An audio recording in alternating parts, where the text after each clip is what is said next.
Kardeşlerimizin direnişi için vicdanını Türkiye'nin dört bir yanına Türkiye meydanları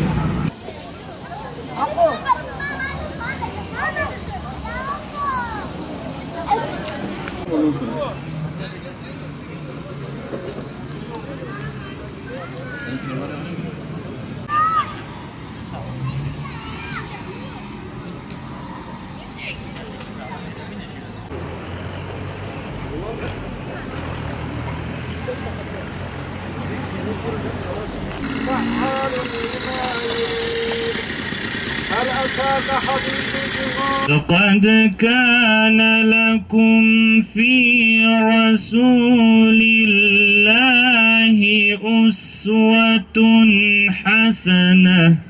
يا أرحم الراحمين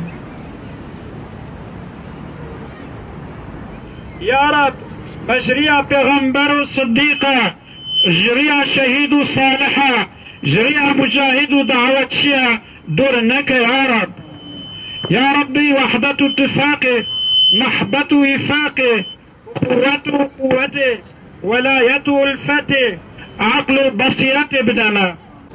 Tarihe şöyle bir baktığımız zaman hep bu tür olayları görürüz. Nemrutlar, Firavunlar, Belamlar, Ebu Cehiller, Ebu Leheb'ler türemiş ama sonunda Yüce Rabbimizin emriyle bir topluluk çıkarak bunların saltanatlarını başlarına yıkmıştır.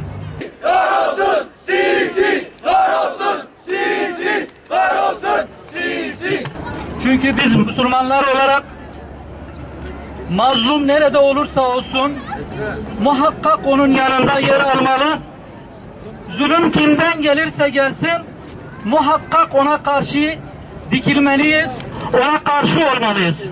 Müslüman uyuma, ateşine sahip çık! Müslüman uyuma, ateşine sahip çık! Halkın %51'ini oyunu alan Muhammed Mursi Cumhurbaşkanı seçilmiştir.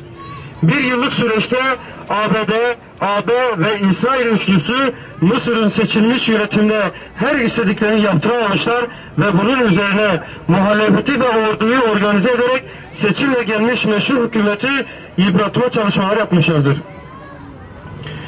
Yıpratamayan ve yıkmaya çalışamayan bu güçler bizzat Mısır ordusu devreye sokarak meşru hükümeti darbeyle düşürmüşlerdir. Buna karşın Mısır halkının çoğunluğu darbeye karşı barışçıl gösterilerek hükümete olan desteklerini karanlıkla göstermişlerdir. Değerli basın mensupları, gelinen noktada Mısır'da yaşanan darbe süreci halk iradesine müdahale olmaktan çıkmış ve tam bir katliama dönüşmüştür. Batı basınında ve ülkemizin birileri iddia ettiği gibi Mısır'da bir çatışma ortamı yoktur. Bilakis darbe karşıtı barışçıl gösterileri yapan silahsız bir halka karşı silahlı kuvvetler tarafından vahşice bir operasyon yürütülmektedir. General Sisi bir terör örgütünün elebaşı gibi davranmaktadır. Tüm dünyanın gözleri önünde savunmasız masum insanlara gerçek mermilerle ateşe verilmiştir. Adeliye meydanı bir can pazarına dönmüştür. 200'den fazla kardeşim şehit edilmiş, 5000'e yakın insan da yaralanmıştır.